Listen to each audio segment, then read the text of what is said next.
fisik dan kekuatan manusia kuno pada zaman Musa, bangsa Israel. Itu bukan seperti kita sekarang. Mereka di Mesir itu menjadi budak. Tapi ada juga yang duduk di pemerintahan dan ilmuwan. Jadi bukan Letterlek seperti yang digambarkan oleh kitab suci. Jadi walaupun bangsa Yahudi ada di Mesir, di bawah komando Firaun, bukan berarti mereka kuli semua, tidak. Bahkan mereka ahli-ahli pengetahuan, mengembangkan konstruksi pemerintahan yang ada di tengah-tengah bangsa Mesir. Dan mereka adalah manusia-manusia yang kuat, perkasa. Dia bisa berjalan berhari-hari tanpa berhenti. Sama dengan di Tanah Karo, namanya Perlanjasira. Itu orang Yahudi. Dia dari pinggir Danau Toba, Pusuh Bukit, jalan ke Belawan untuk mengambil garam. Namanya Perlanjasira. Melalui gunung-gunung segala macam. Di situ ada binatang buas, harimau apa. Tapi mereka tidak pernah diganggu. Karena mereka di bawah arahan bimbingan Tuhan Yang Maha Esa. 40 tahun itu bukan sebentar.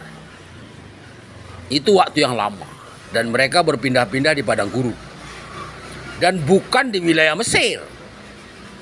Dia lari dari Mesir. Jadi yang namanya Gunung Sinai, tempat Musa menerima anugerah, berkat, turun Roh Kudus, api dalam tiang api, itu bukan di Mesir. Dan juga bukan di Yerusalem. 40 tahun, ingat ya. 40 tahun. Dan peta yang ada sekarang, yang di dunia terutama Asia, itu sudah berbeda. Jadi dulu Sumatera, Jawa ini bersatu dengan Australia. Pecah bergeser. Begitu juga yang ada di Timur Tengah. Sekarang menjauh karena memang konsep daripada pergerakan alam.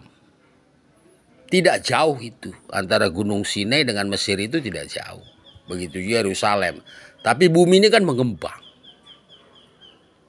6.000, 7.000 tahun dia mengembang dia. Ya, dan di dalam gunung itu di bawah ada namanya oasis. Sungai di padang gurun yang dibuat oleh Tuhan. Maka Musa disuruh mukul batu itu pecah sehingga oasis itu keluar. Dan air itu kalau udah diminum, kita nggak makan juga nggak apa-apa. Dia punya nutrisi paling tinggi di muka bumi ini. Itulah air oasis yang ada di Jazirah Arab, baik di Mesir maupun di Yerusalem. Dia bukan seperti air yang dari sumur kita ini. Nutrisinya sangat kuat. Dia menguatkan tulang, otak, fisik manusia.